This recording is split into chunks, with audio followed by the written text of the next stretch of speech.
Assalamualaikum warahmatullahi wabarakatuh. Berjumpa lagi dengan saya Fikri Ramadan dari Kurawa Farm Kediri. Teman-teman, bagaimana kabar hari ini? Semoga senantiasa diberikan kesehatan, kerahmatan, wedhus sing munak-manak, terus mana ilmu sing barokah, donya sing barokah, wedhus sing barokah. Amin ya rabbal alamin. Hari ini kita mau bahas tentang konten edukasi tentang apa ya? Perawatan dan treatment domba yang baru datang agar secepat adaptasi dengan kandang yang baru. Jadi teman-teman, saya mau cerita, Kurawa Farm kemarin baru saja kedatangan 25 ekor domba-domba betina darah-darah Texel. Padahal kita lagi overpopulasi, jadi ya sembuh kok, ownernya cek tuku wae loh. Enggak, karena sebagian sudah ada yang keluar, jadi kita berani isi lagi teman-teman. Tetapi kalau kemarin itu sudah mencapai 200-an ekor, sekarang alhamdulillah sudah berkurang. Meskipun kita ketambahan domba lagi, berkurang jadi berapa ya, 170-an ekor sekarang. Jadi ada yang keluar kisaran 40 kalau enggak 45 ekor kemarin, alhamdulillah. Hari ini kita mau syuting tentang apa ini? Ini ya, ini contoh-contoh domba yang baru datang dari daerah timur. Saya nyebutnya timur, tidak mau nyebut kota nih. Ini kebetulan baru datang kemarin. Jadi untuk perawatannya apa saja? Yus, kita kasih pakan seperti domba-domba pada umumnya, teman-teman. Bisa kasih pakan. Karena dia kan ketika baru datang kan tentu lapar, jadi yus karena puasa selama di jalan hampir setengah hari, kalau tidak 1 hari kemarin puasa, tidak makan minum, jadi kita kasih pakan seperti domba-domba pada umumnya. Tetapi ada satu yang perlu diperhatikan, yaitu jangan dikasih minum dulu sebelum domba tersebut kenyang makannya. Jadi ketika sudah kenyang baru bisa dikasih minum. Tujuannya agar apa? Agar tidak kembung, teman-teman. Karena kan kebanyakan domba yang dalam perjalanan ini kan tidak dikasih minum, meskipun terkadang dikasih makan, tetapi kan tidak memungkinkan untuk dikasih minum. Jadi ketika dia datang, dia kan dalam kondisi dehidrasi ini. Ketika tahu ada air minum, itu minumnya sangat los. Jadi minum banyak dan akhirnya tidak terlalu mau untuk makan, teman-teman. Kondisi seperti ini dapat menyebabkan domba tersebut kembung. Jadi penyebab domba kembung ketika baru datang itu terlalu banyak minum. Jadi kita usahakan kita kasih pakan dulu agar dia kenyang. Ketika sudah kenyang baru kita kasih minum, teman-teman. Terus yang kedua pakan ya. Terkadang kan domba yang baru datang kan tentu ada beberapa yang adaptasi pakan, ada juga beberapa ekor yang sudah mau makan secara lahap.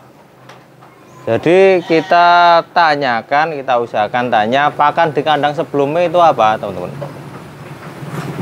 Kalau ternyata pakan di kandang sebelumnya itu berupa pakan keringan, biasanya kan ada beberapa kandang kan yang menggunakan pakan fermentasi kering.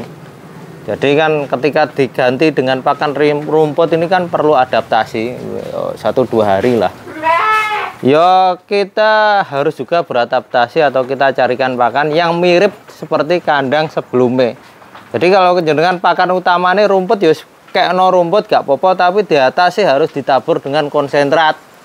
Kalau jalah ditabur konsentrat ternyata gak cocok dengan konsentratnya, biasanya saya taburkan polar saja, teman-teman. Karena rata-rata domba itu pasti doyan polar. Jadi domba secara nasional ini rata-rata doyan polar, teman-teman.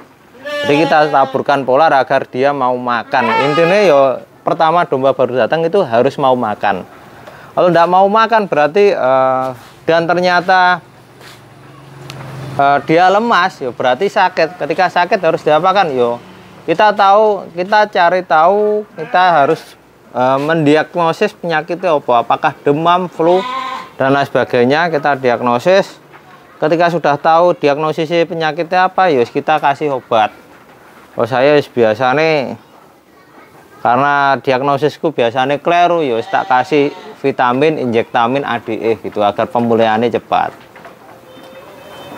Ternyata kalau saya sudah tahu penyakitnya apa, misal demam sih, demam ini kan sebabnya karena biasanya bakteri, bisa juga virus. Saya kasih Fetoxy LA dan sulfidon ini agar dia itu demamnya turun, Fetoxy ini agar dia segera pulih dari demamnya. Jadi antibiotik dan paracetamol pamondek wong iki. Makan wes, penyakit wes, perawatan awal wes. Terus yang ketiga, keempat deh iki. Yang keempat biasanya domba yang baru datang ini kan belum cukuran semua, teman-teman. Yowes, kita cukur agar bersih, agar tahu domba ini kurus apa gemuk. Dan juga tujuan nyukur itu yang utama sebenarnya, teman-teman, agar perkembangan domba itu lebih pesat. Jadi ketika kurus biar cepat gemuk, ketika dia kutuan biar sembuh dari penyakit kutuan. Karena kan ketika dia gimbal-gimbal seperti ini kan terkadang ada parasit yang jenenge tumo, kuwi kan menyerap nutrisi dari kulit hewan-hewan ini, jadi akhirnya dombanya suwi gemuke. Yos kita sembuhkan dari parasit-parasit. Ketika dia gudikan, yos kita kasih bromectin agar sembuh dari penyakit gudike. Seperti itu, teman-teman. Oh ya, ini videonya kok cek saiki menitane. Terus kita lanjut dengan membahas domba breeding itu harus gemuk apa kurus? Haruskah domba breeding itu gemuk dengan BCS 5? Kemarin saya baru saja diskusi dengan salah seorang dokter hewan, teman-teman. Jadi karena aku kan ilmu pengetahuan kan terbatas, terus ngertiku domba-domba itu harus gemuk ben pantes wayah disawang. Jadi domba-domba yang gemuk-gemuk seperti ini ben pantes disawang, teman-teman. Bener ya, teman-teman, domba breeding itu ndak harus gemuk dengan BCS 5 sing bounder seser kayak bal. Nah, kayak ngene iki tidak harus seperti ini untuk domba breeding. Akan tetapi domba breeding juga agar dikatakan layak breeding, layak hidup, minimal BCS-nya itu 3 sampai 4. Ya seperti ini mungkin BCS-nya 4, ini BCS-nya 3, kalau tidak salah itu juga 3, rata-rata 3 sampai 4. Kalau sampai 5 itu biasanya over fatty, jadi terlalu berlemak. Terus apa hubungannya, teman-teman? Domba terlalu berlemak, apakah ada dampak buruk ya?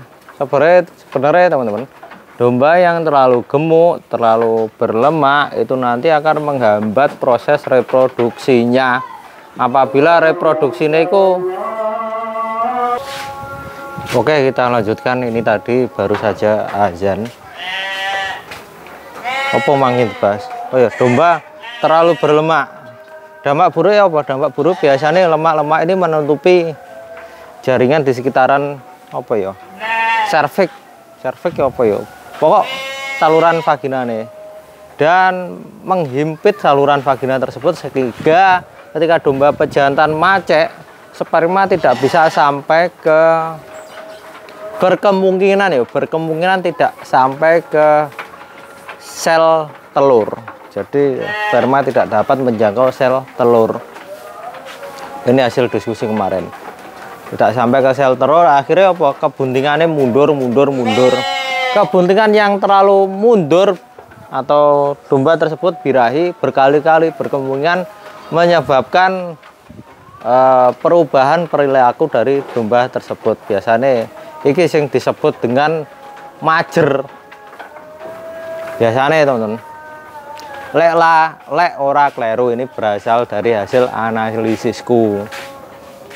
Lek ora kleru, teman-teman. Tapi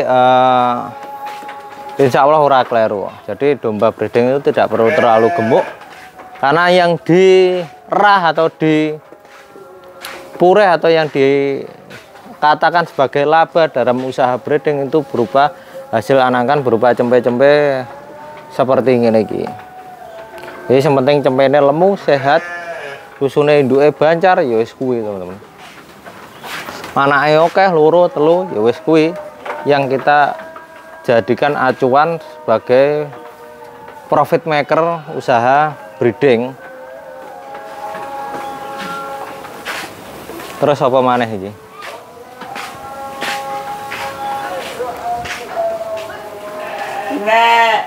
Ya ini bisa dikatakan terlalu gemuk seperti ini teman-teman. Terlalu gemuk. Soalnya kemarin ketika saya USG itu dokter hewannya sempat sambat karena rahimnya itu tidak terlihat tertutupi dengan jaringan lemak, jaringan perlemaan di sekitar rahim.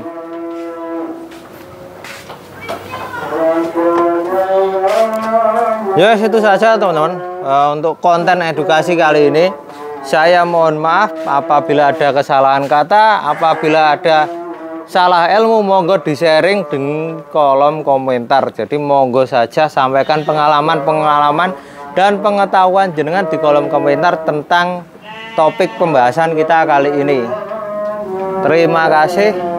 Wassalamualaikum warahmatullahi wabarakatuh.